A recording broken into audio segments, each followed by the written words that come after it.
I never imagined my world would start to crumble while standing in the warmth of our small, cozy kitchen.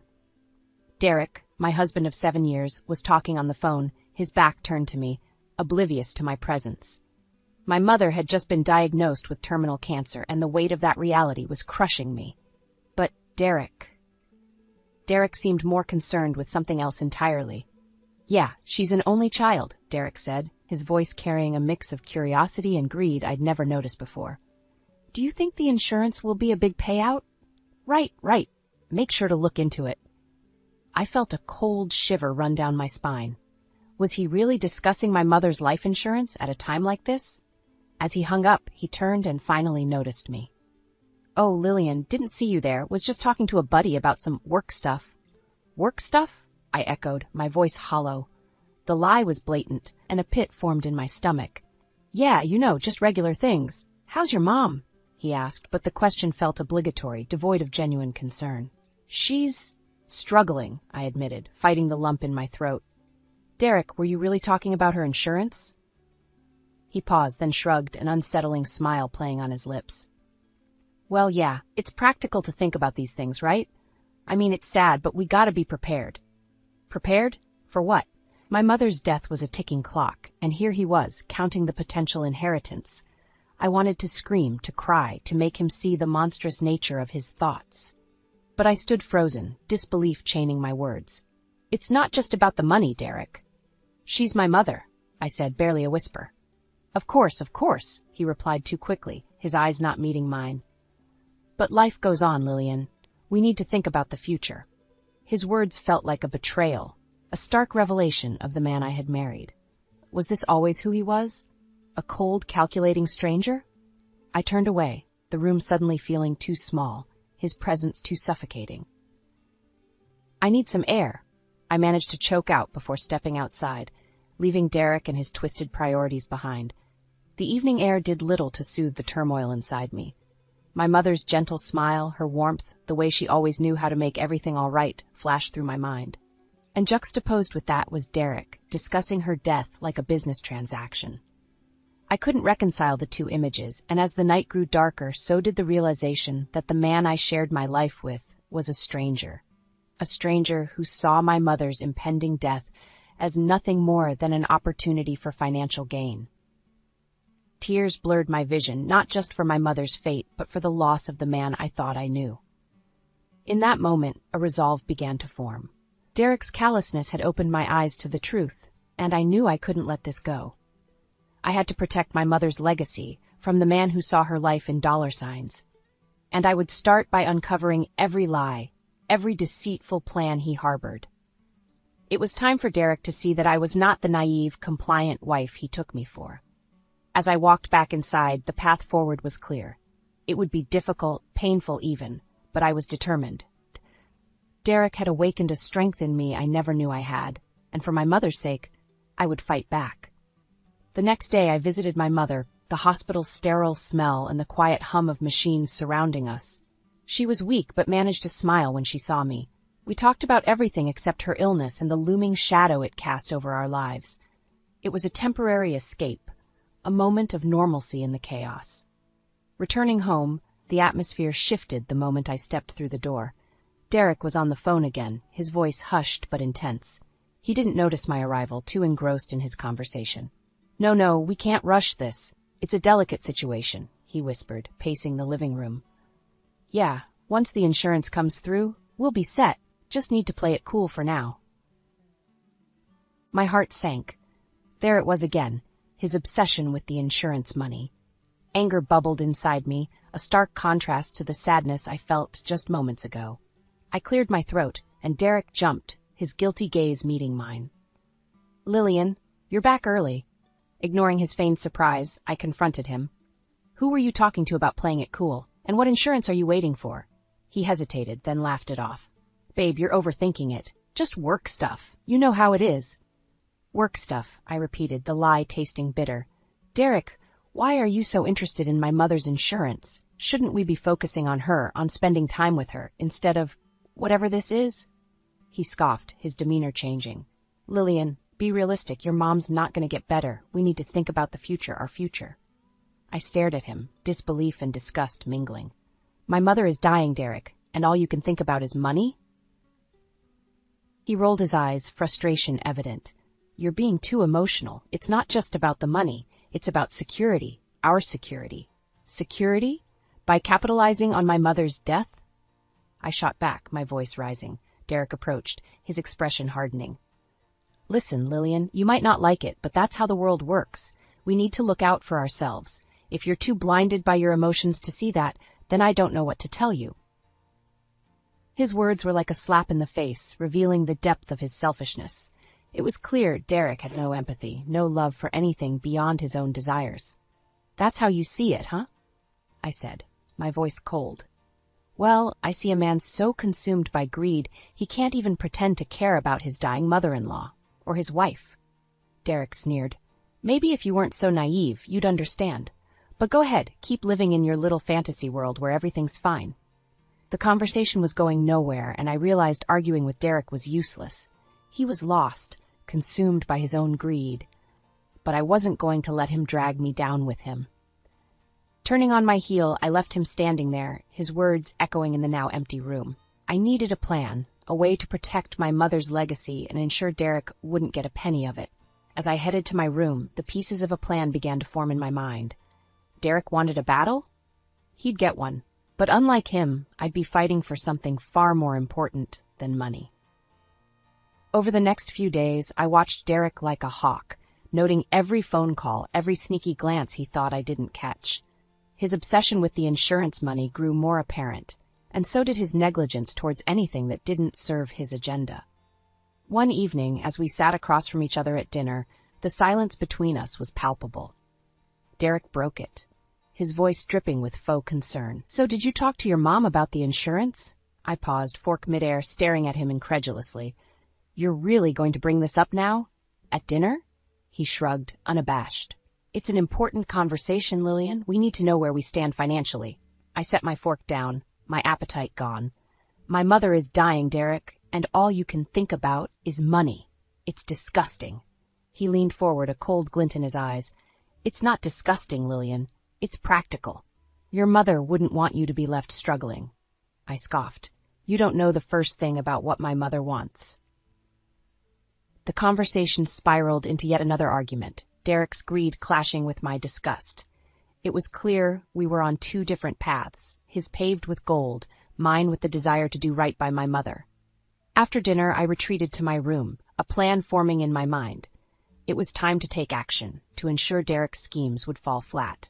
I started researching, digging into legal documents, insurance policies, and anything else that could help me protect my mother's interests. The next morning, I made a call to a family lawyer, explaining my situation and seeking advice on how to safeguard my mother's assets from Derek's clutches. The lawyer was sympathetic, offering guidance on how to proceed. Armed with this new knowledge, I confronted Derek again.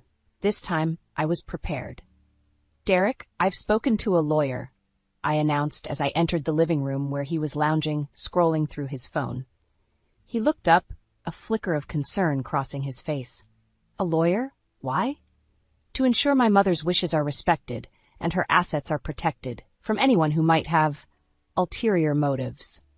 Derek laughed, but there was an edge to it. You're being dramatic, Lillian. What, you think I'm some kind of villain? No, not dramatic, just cautious, I replied, meeting his gaze squarely. I'm making sure that my mother's legacy is used as she intended, not as a payday for someone else's greed. The conversation escalated quickly, Derek's anger flaring as he realized I was serious about blocking his access to the insurance money. You can't do this, Lillian. We're married. What's yours is mine, he spat, his composure slipping. Not anymore, I said, my voice steady despite the storm raging inside me. I'm filing for separation, Derek. I won't let you exploit my mother's death for your own gain. The revelation hit Derek like a ton of bricks. His anger turned to panic as he realized his plans were crumbling. Lillian, you don't mean that. We can work this out, he pleaded, his arrogance replaced by desperation. But it was too late. I had seen the true extent of his greed, and there was no going back. I do mean it, Derek. It's over. I left him standing there, his future plans shattering around him. It was a decisive moment, one that marked the beginning of my journey to ensure justice for my mother and a future free from Derek's destructive greed. The days following my declaration of separation were filled with tension. Derek oscillated between trying to sweet-talk me into changing my mind and expressing his outrage over my actions. However, I remained firm, bolstered by the support of my lawyer and the clarity of my mission. One evening, as I was organizing documents related to my mother's care, Derek stormed into the room, his face a mask of anger and desperation. "You can't do this to me, Lillian. You can't just cut me off and expect me to accept it," he bellowed, his fists clenched at his sides. I looked up from the papers, meeting his gaze with a calm I didn't feel. "I can, and I am. You've made it abundantly clear where your priorities lie, Derek. It's not with me, and it's certainly not with my mother." He paced back and forth, a caged animal. "You're being selfish. You're thinking only about yourself and your mother. What about us? What about what I need?" "Us," I echoed, incredulous. "There is no us, not when you see my mother's death as a financial opportunity. You've shown me who you truly are, Derek." He stopped pacing, looking at me as if seeing me for the first time. "Lillian, please. I didn't mean for it to come out like that. We can fix this. We can go to counseling, talk it out." The plea was almost laughable. "Talk it out?" I repeated, a bitter laugh escaping my lips. "There's nothing to talk out, Derek. Your actions and words have spoken louder than any therapy session ever could." Derek's face hardened, the brief flash of desperation giving way to cold fury. "You'll regret this, Lillian. If you think you can just divorce me and walk away with everything, you're mistaken. I'll fight you on this. I'll make sure you get nothing." His threat hung in the air between us, heavy and ominous. But instead of fear, I felt a surge of resolve. "You can try, Derek, but you'll find that I'm not as easy to bully or manipulate as you think. I'm fighting for what's right, for my mother's dignity and her wishes. You're fighting for greed. We'll see who comes out on top." Derek glared at me, his jaw working as if he wanted to say more. But instead, he stormed out of the room, leaving me alone with my documents and my determination. The following weeks were a whirlwind of legal proceedings and meetings with my lawyer. Derek tried to contest the separation, to lay claim to assets and money that he believed he was entitled to. But with each attempt, he found himself blocked by the legal safeguards I had put in place, his greed and malice turning to frustration and defeat. As the day of the court hearing approached, I prepared myself for the final confrontation. Derek had become more erratic, his threats more desperate, but I refused to be intimidated. I had truth and justice on my side, and I was ready to fight for them, no matter what Derek threw my way. The courthouse was imposing, its stone walls and solemn atmosphere a stark contrast to the turmoil raging within me. Derek was already there, his posture rigid, a mask of defiance plastered on his face. I avoided his gaze, focusing instead on the strength I had garnered over the past weeks. When our case was called, we stood before the judge, a no-nonsense woman with a keen eye. She reviewed the documents, her gaze shifting between us, piercing and calculating.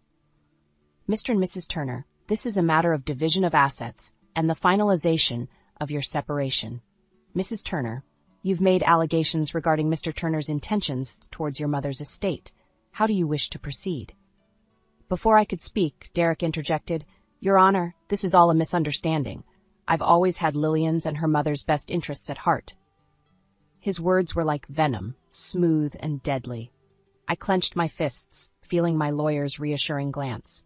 "Your Honor, if I may," my lawyer began, standing to address the court. "We have documented evidence of Mr. Don Turner's attempts to manipulate Mrs. Turner into securing a significant portion of her mother's estate for his own gain. His interest in their assets spiked notably upon the diagnosis of Mrs. Turner's mother's illness." The judge nodded, indicating for my lawyer to continue.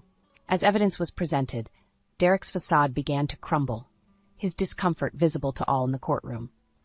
"And so," my lawyer concluded, "we request that the court recognize Mrs. Mia Turner's sole right to her mother's estate and enforce a fair division of their shared assets, free from Mr. Turner's coercion." The courtroom fell silent as the judge considered the evidence before her. Derek's lawyer attempted to counter, arguing for his client's rights and contributions to the marriage. However, the greed and malice behind Derek's actions were too apparent, the evidence against him damning. Finally, the judge spoke, her voice firm and authoritative. After reviewing the evidence and considering the testimonies, it's clear to the court that Mr. Turner's actions were motivated by self-interest at the expense of his wife and her ailing mother.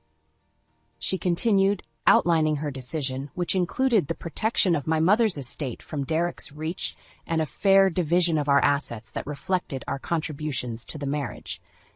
Derek was to receive far less than he had anticipated, a direct consequence of his actions. As the judge pronounced the judgment, Derek's face went white, the reality of his defeat settling in. He had underestimated me, thinking he could bully me into submission. But standing there in the courthouse, victory at hand, I felt a weight lift off my shoulders. Derek attempted to protest, but it was over. The judge's decision was final. Outside the courthouse, he approached me, his expression a mix of anger and disbelief. "You'll regret this, Lillian. You think you've won, but you haven't seen the last of me," he hissed, his voice low and threatening. I met his gaze, my resolve unwavering. "No, Derek. It's you who will regret underestimating me. I've done nothing but protect myself and my mother from your greed. Go ahead and try whatever you want, but know this. I am no longer the person you can manipulate and control. This is the last you've seen of me." Turning away from him, I walked into the sunlight, a free woman at last. The battle was over, and though I knew Derek might never change, I had reclaimed my life, my dignity, and my mother's legacy. In the weeks following the court decision, I focused on rebuilding my life with my daughter, away from the shadow Derek had cast over us. My mother's health continued to decline, and I cherished every moment I could spend with her, knowing they were precious. One day, as I was returning from visiting my mother, I found Derek waiting outside my new apartment, a sight I had dreaded yet anticipated. His appearance was disheveled, a far cry from the confident man he once portrayed. "Lillian, we need to talk," he said, his voice lacking its former assertiveness. I stopped in my tracks, wary. "There's nothing left to discuss, Derek. You've made your intentions clear, and so have I." He shuffled uncomfortably, looking around before fixing his gaze on me. I've been thinking a lot about what happened. I was wrong, Lillian. I see that now. I was blinded by greed." Hearing the word greed come from his mouth felt surreal, almost as if he had finally come to terms with the root of his downfall. Yet I remained skeptical. "Realizations come a bit late, don't they?" I responded coolly. Derek took a step closer, desperation seeping into his tone. "Please, Lillian, I've lost everything. My job, my friends. I have nothing. I need help." His plea, though filled with apparent remorse, didn't stir the sympathy he likely hoped for. "You chose this path, Derek. You prioritized money over everything else, over us. You can't expect me to simply forgive and forget." "But I've changed, Lillian. I can prove it to you, to everyone. Just give me a chance," he implored, his eyes searching mine for a sign of forgiveness. It was then I realized the depth of Derek's destruction. He had been consumed by his greed, and now, stripped of his ambitions and schemes, he was left with nothing but regret.